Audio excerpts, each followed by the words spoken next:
Hey everyone, David here from the Five and Dime, and here is the wicker whatnot shelf, or I don't know what you would call it thing. Whatnot shelf is good enough for me, and I am continuing to get it done. So remember, I started off here with using the color Mirage from the Silk Mineral Paint line by Dixie Belle Paint Company, and that was after giving it a really good clean with Dixie Belle's White Lightning, and then coming in and giving it a scuff sand, and I am going to be doing a decoupage on the shelves themselves.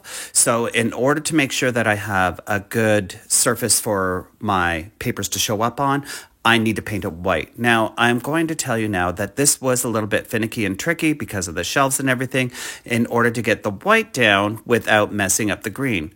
So if this were you, would you be painting the white first and then the green? Or the way that I'm doing it, doing the green first and then the white. Anywho, either way, doesn't matter. So, gonna come in here and get that done. And the reason I'm using silk is because I do want that 2 coats and done kind of finish on this because it does have the built-in primer and the built-in top coat.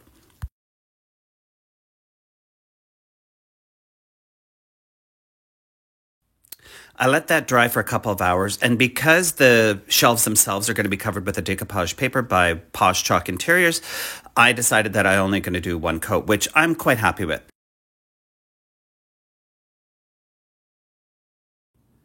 So I'm using the Posh Chalk Deluxe decoupage papers, and I didn't have one that would fit all 3 shelves, so I decided I was going to mix it up and add a little interest in each shelf being a different paper. So the top shelf is the Parisian Vintage, and then I have the Antique Floral on the middle shelf, and then a Woman's Harvest on the bottom shelf. The great thing about all 3 of these papers, although they're all different, it is going to add some interest, is that they all have very similar tones and colors. They're not identical in color, they're not identical in tone, but they are similar enough that given that they're on 3 separate shelves, they'll look fantastic together. So the first part of this plan is I need to figure out what size I need. Now there is a little bit of a lip on the inside of this shelf, so it's not just a straight flat surface, and it's not a flat surface at all because it is wicker. So I need to take into account that the wicker, because of the bumps and grooves in it, is going to hold more of the paper. So I'm going to map out roughly the size of the paper that I need, and just using a couple pieces of printer paper to get the rough idea.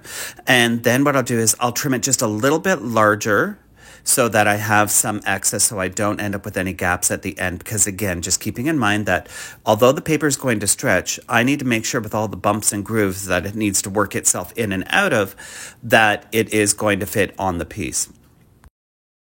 So we're about halfway through, even though I've gotten this much done, there's a lot more to be done yet. So stay tuned, follow along, and we'll see you soon. Ciao.